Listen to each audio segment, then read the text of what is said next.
Assalomu alaykum, hurmatli YouTube kanali kuzatuvchilari va bizning aziz muxlislar. Videoroliklarimiz keng tarqalishi uchun iltimos like tugmasini bosib qo'yishni unutmang. Sanjar doktor qabulida qanday chiqdi o'zi ham bilmasdi. Doktorning sizda kuchli infeksiya bor. Buni davolashga meditsina ojizlik qiladi. Faqat Alloh mo'jizasini kutishingiz mumkin. Biz sizga yordam bera olmaymiz. Siz farzand ko'ra olmaysiz. Shular xayolidan o'tar, dunyoni unutganda. Turtilib-surtilib ketib borardi. Endi nima bo'ladi? El yurt oldida nima degan odamman endi?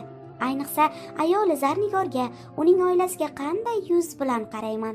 Axir necha bor uni tug'maslikda ayblab, kamsitib kerak bo'lsa do'pposlagan kunlari ham bo'lgan. Zarnigorni tili qisiq bo'lib yurgan doim. Sanjar shu xayollar bilan uyiga qanday kirib kelganini bilmay ham qoldi.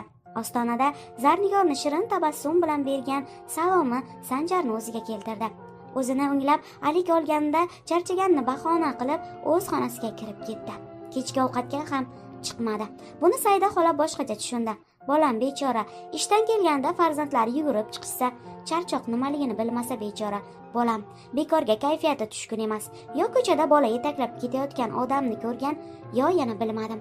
Zarnigorga yeb qo'ygudek qaradi. 6 yildan beri kelinini tug'maslikda ayblaydi. Ko'rsatmagan doktori, tabibi, yana boshqalar hammasi keliningiz sog', ozroq sabr qilinglar deyishadi. Yo o'g'lingiz ham bir tekshiruvdan o'tsin deysa, Saida xola hammani yeb qo'ygudek qarab, o'g'lim sog', kasal bo'lsa shu kelin kasal. Boshqasini olib bersam, uyimni nabiraga to'lg'izib tashlaydi deb urishib tashlaydi. Zarnigor bunday so'zlarga allaqachon ko'nikib ketgan. Har safar Saida opa eri Sardor aka bilan yolg'iz o'tirishganda kelinini haydab yuborishini aytsa, Sardor aka kelinini yonini olar. Oxirgi paytlarda u keliniga boshqacharoq bo'lib qolganda. Buni Zarnigor ham sezib yurar, birovga og'iz ochma olmasdi. Shunda ham qal ustida turgan oilasi buzilib ketishidan qo'rqardi. Yolg'iz o'tirishgan mahal Sardor aka keliniga yeb qo'ygudek qarar, bunga dosh bera olmagan kelin o'rnidan turib ketardi. Sanjar doktorga borgan tashxisi haqida Zarnigorga aytsammi, yo'qmi, uni ham baxtsiz qilishim mumkin emas deb o'ylardi. Lekin uni yo'qotib qo'yishdan qo'rqib, hech nima demaslikka qaror qildi. Hammasini vaqt hukmiga topshirdi. Bu yoqda esa Zarnigor oiladagi muammolarni qanday hal etish haqida o'ylar, qaynotasining bunday bo'lib qolishi uning uchun eng dahshatli edi. Sanjarning o'zgarib qolgani Saida xolaga yoqmadi. Chunki Sanjar ayolni urishmay qo'ydi. Hurmatini joyiga qo'yib, yer ko'kka ishonmay qo'yganda. Saida xola ishdan kelgan o'g'liga kelinini yomonlar, Sanjar esa avvalgiday oyisi tomon emas, Zarnigorni ko'nglini og'ritmaslikka harakat qilardi. Sardor aka ham kelinini yonini olardi. Saida xola bundan battar jazavaga tushar, shundoq ham dardi ko'payardi go'yo. Ertasi kuni esa erkaklar ishdaligida Zarnigorga azobli ishlar sanchardi. O'sha mash'um kun Sanjar ishxonasida navbatchi edi. Zarnigor shirin uyquda, Sardor akani uyqusi qochdi. Ayolni uxlaganiga ishonch hosil qilib, qo'lida hushidan ketkazadigan dori surtilgan dastro'mol bilan kelin yotgan uyga sekingina kirdi. Aksiga olib, havo issiqligi sabab eshiklarni ham ochiq qoldirgan edi. Borib kelinining og'ziga berkitdi dastro'molchani. Uyquda yotgan Zarnigor hushidan ketdi. Sardor aka shu tun o'z maqsadiga yetdi. Ertalab dahshat bilan uyg'ongan Zarnigor ko'rgan tushidan seskanib ketdi. Ahvolini ko'rib, tushimmi yo o'ngimmi anglay olmay qoldi. Hovlarni supurib yurganda qaynotasi eshikka chiqdi. Hech narsa bo'lmaganday o'tib ketdi. Zarnigor yengil tin oldi. U tush ko'rganiga ishongandi. Sardor aka endi o'g'lini navbatchilik kunini intizor kutar. Zarnigor o'sha kunlari g'alati kayfiyatda uyg'onardi. Oradan bir necha oy o'tib, Zarnigor o'zidagi o'zgarishlarga hayron bo'lardi. Unda homiladorlik alomatlari paydo bo'la boshlagandi. Bu aniq bilmasdan eriga aytmaslikka qaror qildi. Sanjar esa ayolni aldayotgani sabab uni deb umri o'tayotgani uchun ayolidan ming xijolatda vijdon azobi qiynardi. Bo'ldi, erta hammasini Zarnigorga aytaman. U ham farzandli bo'lib baxtli yashashga haqli.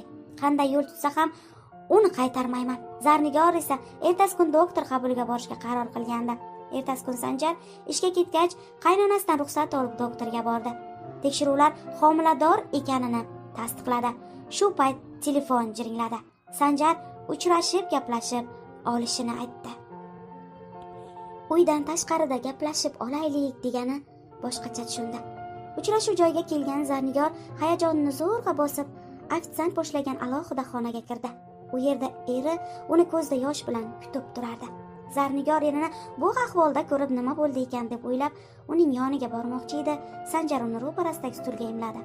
Birozdan so'ng Sanjar bor haqiqatni aytib berdi. Bu yog'i o'zingga havola. Men seni ortiq vaqtingni ushlab tura olmayman. Meni kechir deb o'rnidan turib chiqib ketdi. Zarnigor axir men dedi-yu tush deb o'ylagani haqiqat ekanini endi angladi. Nega qaynotasini unga qarashi boshqacha bo'lganidan shuni fahmlamadi. Uyiga qanday kelganini bilmay ham qoldi. Nima qilaman endi? Qanday yashayman axir? Bu yerda qola olmasam, ota uyimga qanday yuz bilan boraman? Axir vaqt o'tgani sayin hammasi oydinlashadi-ku. U chora qidira boshladi. Endigina orzusiga yetdim deganda bunday ko'rgulik boshiga tushib turibdi.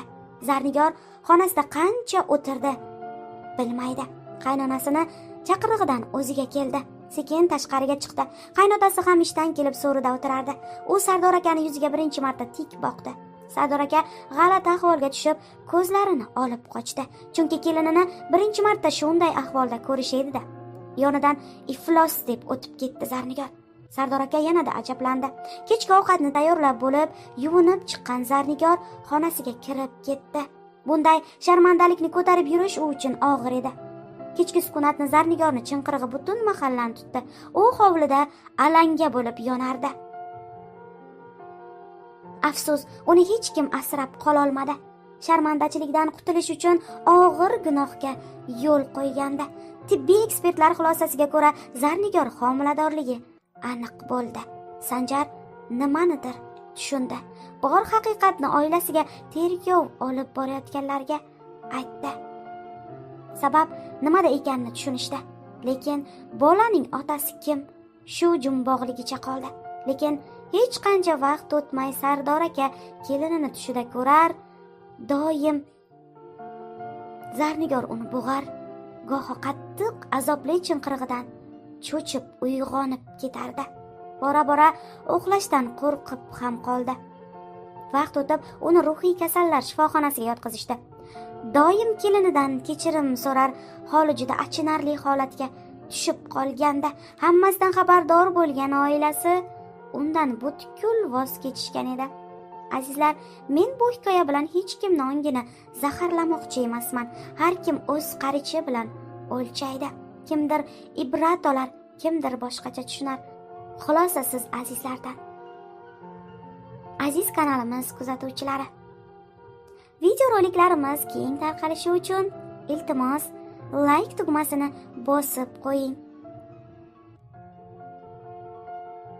Kanalimiz obunachilariga alohida minnatdorchiligimizni yetkazib qo'ymoqchimiz. Chunki bizning kanal qisqa vaqt ichida ajoyib natijalar va yutuqlarga erishdi. Albatta bu yutuq va natijalar nafaqat bizning, sizning ham yutug'ingizdir, aziz muxlislarimiz. Doimo sog' va omon bo'ling. O'zingizni